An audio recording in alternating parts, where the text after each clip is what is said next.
Hi, my name is Katya, and this year I'm homeschooling my son, who's going to be entering fourth grade, and we chose Time for Learning as our main curriculum. Today I'm going to show you how to set up the account and your lesson plan and general overview of what you're going to see when you sign up for Time for Learning. So I'm just going to go ahead and click sign up and see what it does for me. So the first page just asks for general information, like your name and your email address. So I'm just going to go ahead and fill this up.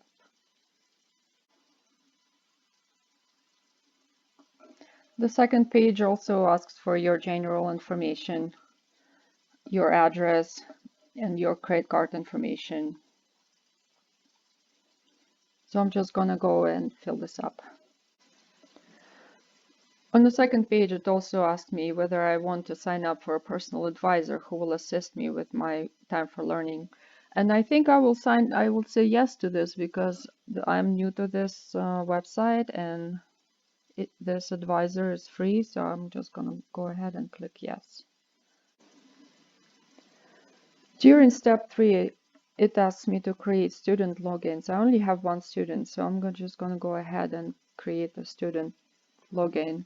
Here it also asks for general information about student, their name, gender, grade, level, and different. It also gives you an option to select which level of language arts and math that you want for your child to use. So that basically means that you can choose which level your kid is at, and you don't have to do all the subjects in the same grade level. My son is on the grade level on all of the subjects, so I've chosen fourth grade level for all of the subjects. Now I'm just going to click continue.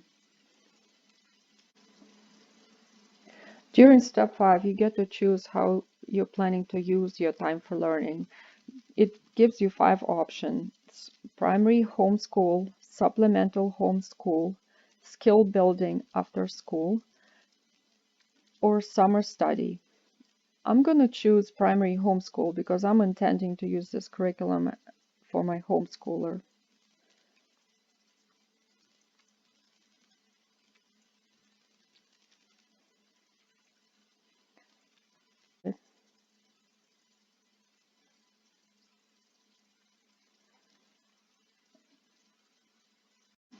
As soon as I closed that window, it brought me to the screen where I can choose other options for additional learning. So the options they have is Time for Learning Languages, Vocabulary Spelling City, and Time for Writing. So as Time for Languages uses Rosetta Stone, and these are the different languages that they have. It's Chinese, English, French, German, Hebrew, Italian, Japanese, Latin, Russian, and Spanish. I'm not planning to do that now, but it's a good option to have for later. Vocabulary and Spelling City is a program that helps kids with their spelling. And I'm also not going to do it today, but it's good to know that I have this option. Time for Writing is an additional program that actually involves real teachers. And this is also something that is a great option to have. But I don't need to do this today, so I'm just going to X out of this. So this is the parent dashboard. It basically tells you your students' progress throughout the subjects, and it also provides access to additional resources. But I'm not going to do this today because my plan is to create a lesson plan for the entire year. So I'm just going to go ahead and do that.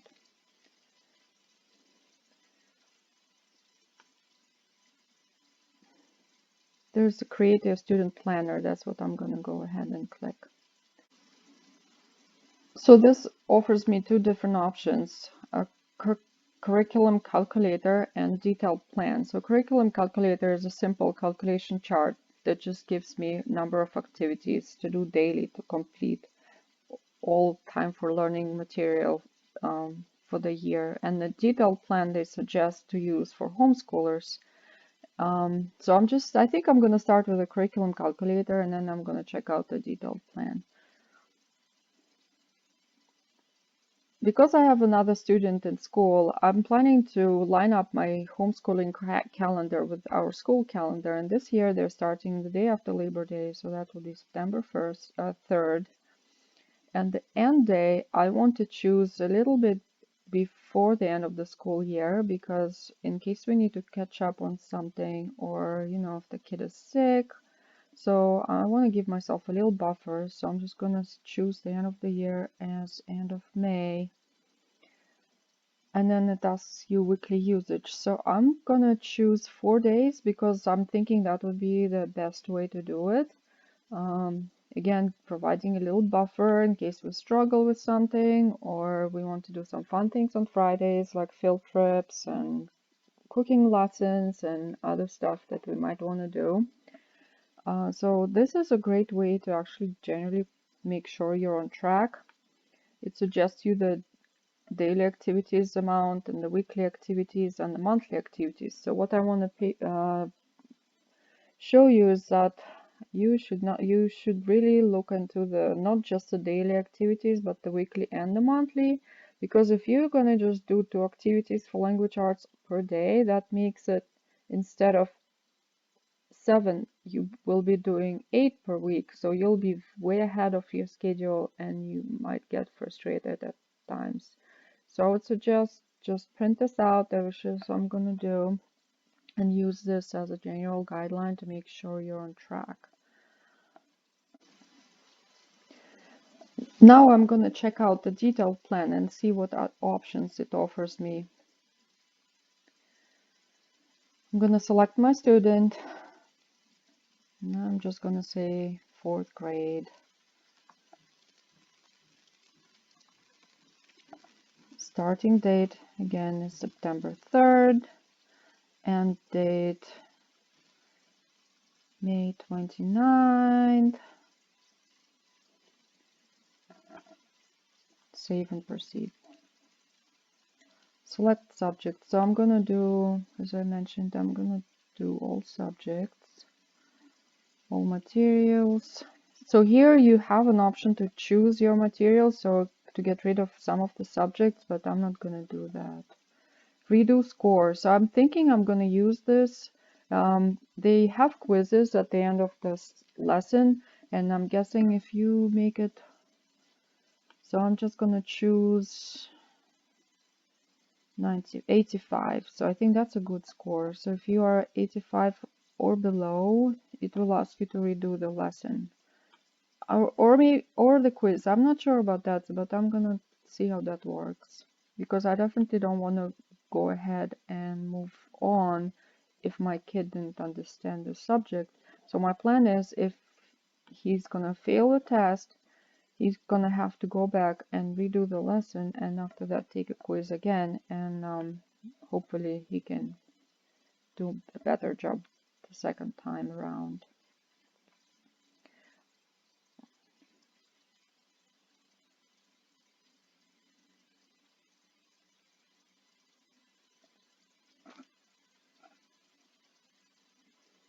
So again, my activity plans, I don't know why it asked me to.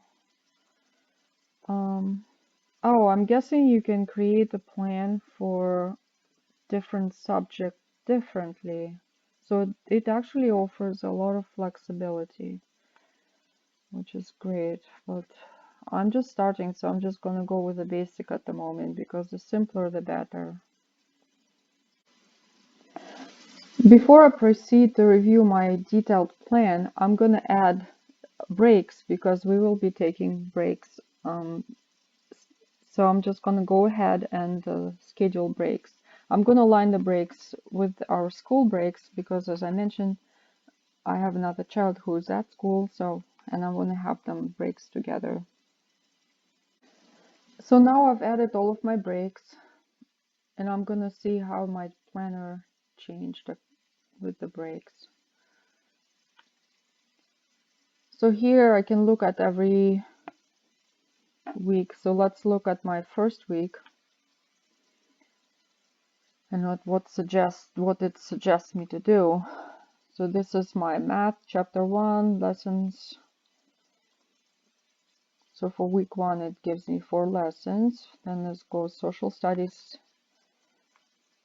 language arts, and this offers a lot of flexibility, but I don't want to get into this much of detail. I'm just gonna start the way it is, and then if I have to, see, I can assign different assignments for different days, which I'm not gonna do now. I'm just gonna leave everything the way it is. And I think I'm gonna print the schedule for week 1 so that we know what we're doing.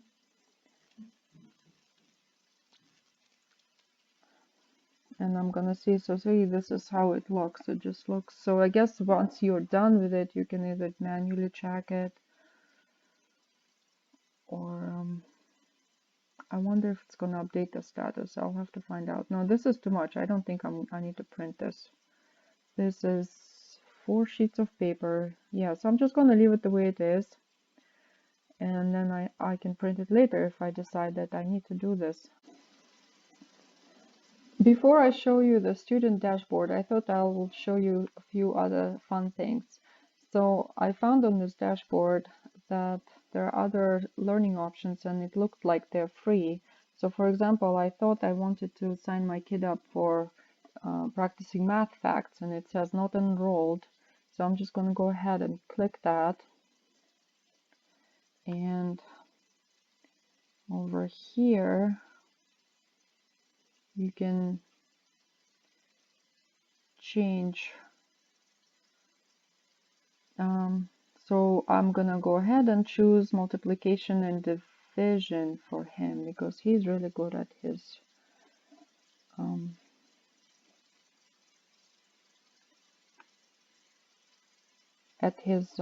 math facts. Language art extension. Here you go. This is additional practice that you can choose. I've heard about it from the forums, so I'm just gonna go ahead and choose this. What else do I have here? Language art, grade 4. So yeah, he's 4th grade, so I guess I'm not changing that. I can only change the ones that says none. So science, grade 4. So I'm just gonna go ahead and do that, I guess. MS must be middle school. Middle school, so I'm not interested in that, so I'm just gonna go ahead and choose science. So see, it says science can be used to supplement the Science for Us curriculum. Since it is older content and not supported on mobile devices, it will only be available for limited time. Okay, that's fine with me, so we'll try that out and then see how that goes. Science for Us, grade 4. Looks good, right? So change grade level. So let's see what that's. This just gives you additional material.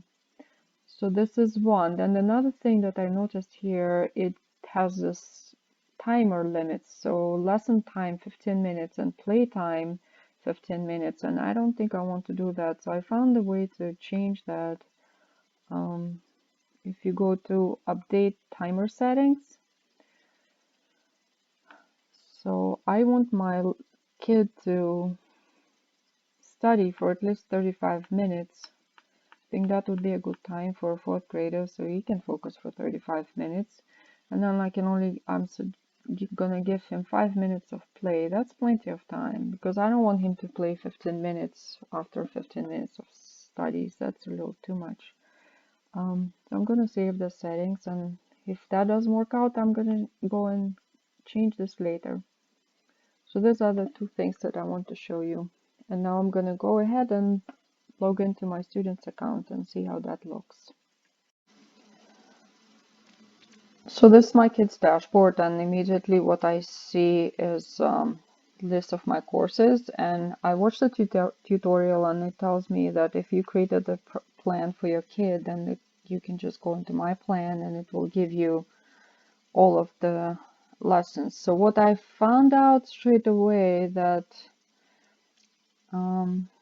if I choose the day of the week, so we're starting on Wednesday, and it tells me no activities. So that means I didn't set up something correctly in my lesson plan. Also, in my lesson plan, I do not see the language arts extension and science. So I'm guessing because I added those subjects after I created my plan, it didn't appear here. And also remember how it gave me a choice to assign certain assignments to a certain day? I did not do that. So I thought it's going to do it for me automatically, but it didn't. So I'll have to go back because I do want my child to know exactly what he needs to do every day.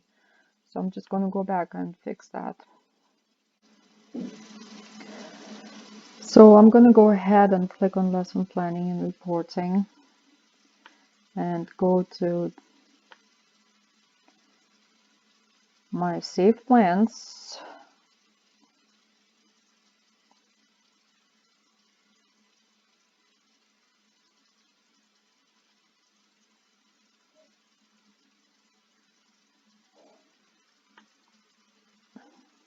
And rebuild it. So how do I rebuild it?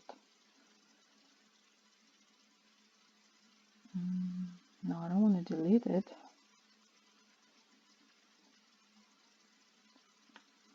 So let's see what happens if I do update and proceed.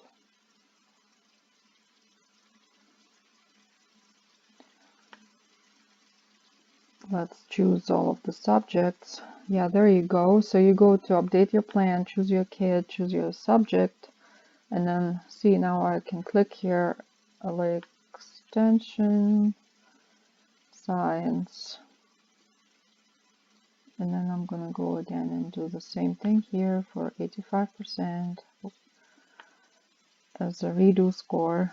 That would prompt my kid to redo a lesson if he's under 85. It might be a little too high, but we'll see how that's gonna add breaks.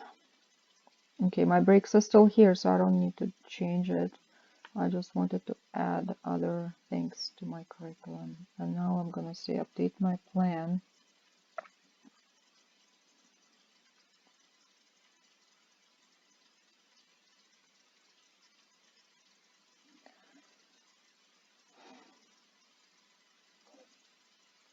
So this is a little learning curve for me, and now it's taking a little longer to build it. So over here, I'm gonna go ahead and choose what I want my kid to do on each day. So because the planner is for the week, so week of September 1st, so I'm gonna have to select this for Tuesday instruction. I'm just gonna have to choose each and every line. So what I know people do, they ask kids to work on one lesson and finish with the quiz, and that would be the end of, and then move on to the next subject. So that's what I'm going to do today. So ask him to do one lesson, end with a quiz, and then I'm going to move to the next subject, so social studies.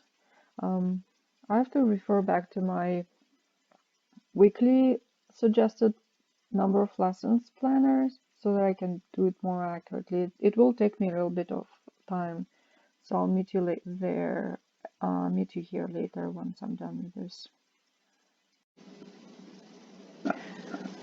So I've used the curriculum calculator as a general guideline on how many activities per week I have to do. I also planned it such that on the days when there are quiz, I'm there with my child, and this is not my work days.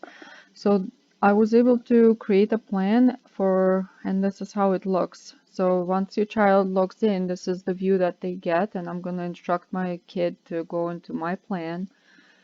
And here you can choose the week. This is our first week of school. I'm going to choose the date, so we're starting on Tuesday. And I purposely did it such that we don't have much to do on the first couple of days. It just gives us a little time to adjust to the new routine, to learn the Time4Learning website. So we're just doing math, so this is how it looks in tiles. We're just doing one lesson of math on the first day, and this is it.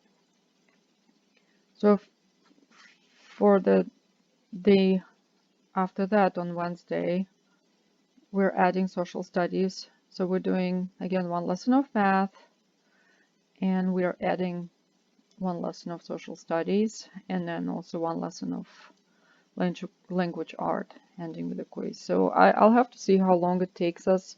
At this point, I decided I'm going to take it 1 week at a time. So we're going to finish week 1, and then I'm going to go back to the curriculum builder and rebuild it based on how we went. Maybe add certain things, remove certain things, because I don't want this experience to be overwhelming. Also, from the introduction video, I learned that there are printouts that we can do, and this is how you find them. So if you scroll down, you see this resource button, you click on it, and this is our first printout for math. So I'm gonna go ahead and print all the printouts that I need for the week 1 so that I can organize my kids' binder so we are all prepared. And then we'll go ahead and look through it on the first day of school so that he knows what he needs to do on every day.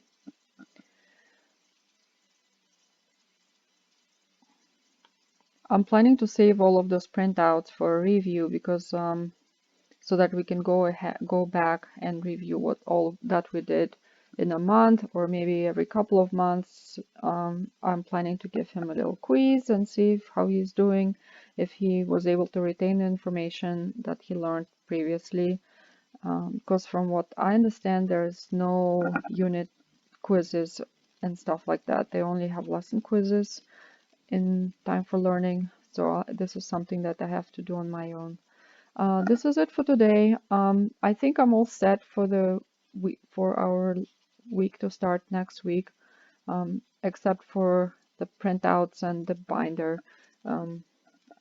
So I'll see you soon. Bye.